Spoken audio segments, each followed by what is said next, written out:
Today, we're going to completely transform how you think about negotiation.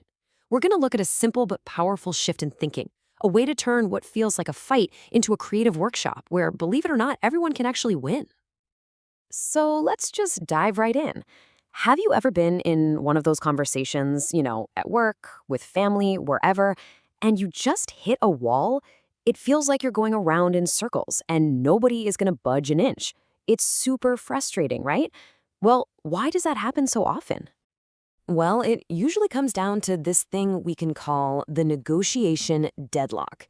It's that moment when we get so laser focused on our one single solution that we literally can't see any other way forward. And here it is, the absolute core of the problem.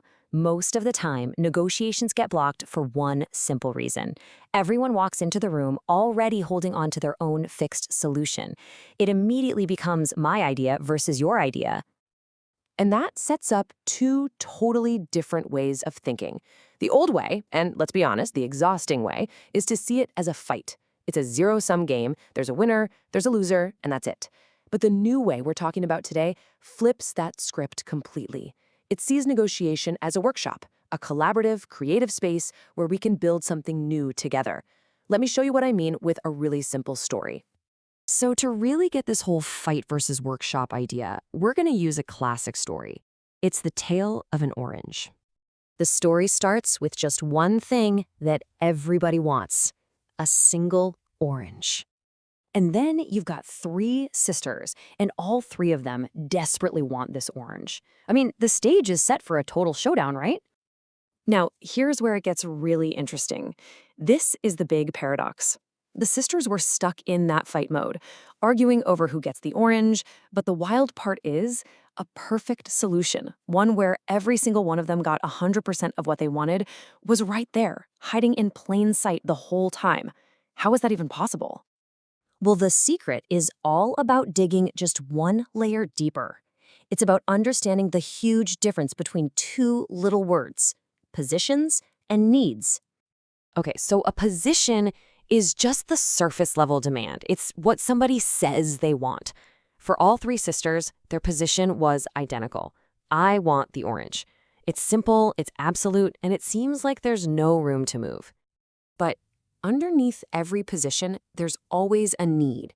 The need is the why. It's the real reason, the actual motivation that's driving that position.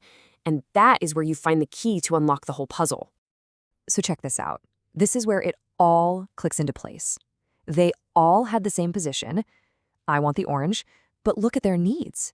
They were completely different, and this is the magic part, they weren't in conflict at all.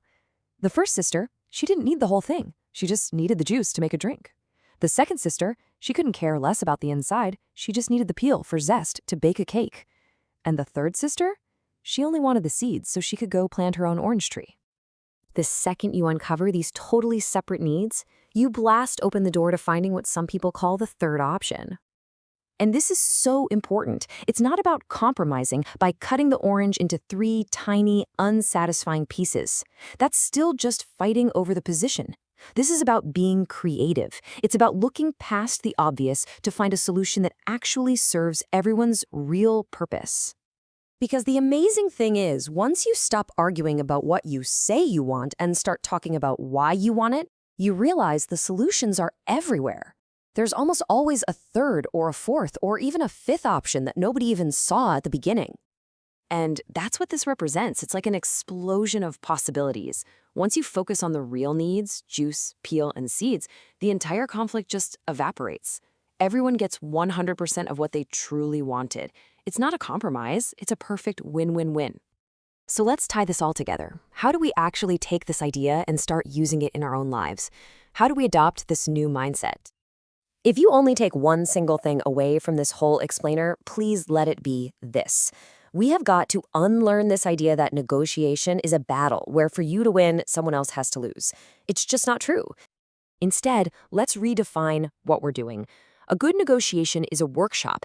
It's a creative session where you and the other person are actually partners, working together to build the best possible outcome from the raw material of your different needs. And that leaves us with one final thought. Take a second and think about a disagreement you have right now, maybe a point of tension in your life. What is the orange that you're fighting over? And more importantly, what are the real needs hiding just beneath the surface? Because that's where you're going to find your answer.